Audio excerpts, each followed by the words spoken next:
One lonely night in summer when the moon shone in her glory, a crowd of us was walking home from the ancient town of Gorey. Long Mick told ghostly stories as we left the silent town. "Be japers, lads," he whispered, "sure we could meet Hunter Gowan." 'Twas the road to Ballingarry that led to the famous mount, a road I've often travelled more times than I can count. Where I've walked it late and early, in ones and twos and threes, but I never heard a murmur but the sound of the sighing breeze. Long Mick was in his alley as he rolled up to a story. A man was coming home one night in a nascent cart from Gorey. 'Twas long ago in '98, that great rebellion year, when many a man that walked this road dropped dead in mortal fear. The man drove on his donkey till he came to Foley's Hill, and 'twas there the hunter met him, and the poor man's heart stood still. And there he was next morning, in the sun for all to see, and his neck stretched out like rubber and he hanging from a tree. "Ah, shut up," said Jimmy Carey. "You've a voice like a swinging gate. If you think you're going to frighten me now, you've come a day too late.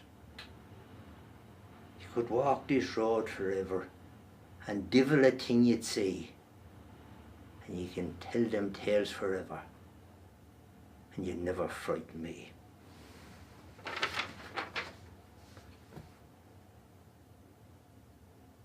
Well, the moon was shining brightly, though the air was warm and still, as we jogged along together to the top of Foley's Hill. Long Mick had gone before us to join the boys ahead, which left myself and Carey and a lad called Uncle Ned. Now the moon was shining brilliant, though the road was half in shade, as we sang the boys of Wexford going down the slope and grade. "In comes the captain's daughter." Then Carey's voice went still, as we gazed ahead together down the slope and hill. I felt my spine go icy, and I shivered where I stood. I could hear a vixen barking up in Ballingarry Wood. And then we saw it coming, this ghostly figure tall, with long white shin bones shining as it moved against the wall. We bowed our head into her. As it glided slowly by, I could see his head in shadow outlined against the sky. Then Carey broke the silence, and his head went quickly down, and he murmured as he started, "Be the holy lads is gone." No sprinter on a racetrack could see the way they led. They were gone like bolts of lightning, Carey's Jim and Uncle Ned. Now I was left behind him in a way I didn't like. I was slow in getting started. I was hampered with a bike. Well, I ran beside the cycle like a horse with a heavy load, and then the pedal tripped me and I ploughed the blooming road.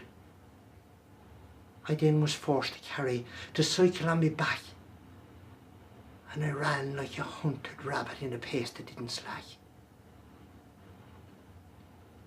I didn't know till after that Long Mick was Hunter's ghost. He'd rolled up his trouser legs and he'd made this mighty boast, that he'd make us all remember that walk from Gorey town, and he'd make us run in terror from the ghost of Hunter Gowan. Comes the captain's daughter, the captain of the York. Same brave united Irishmen will ne'er again be poor.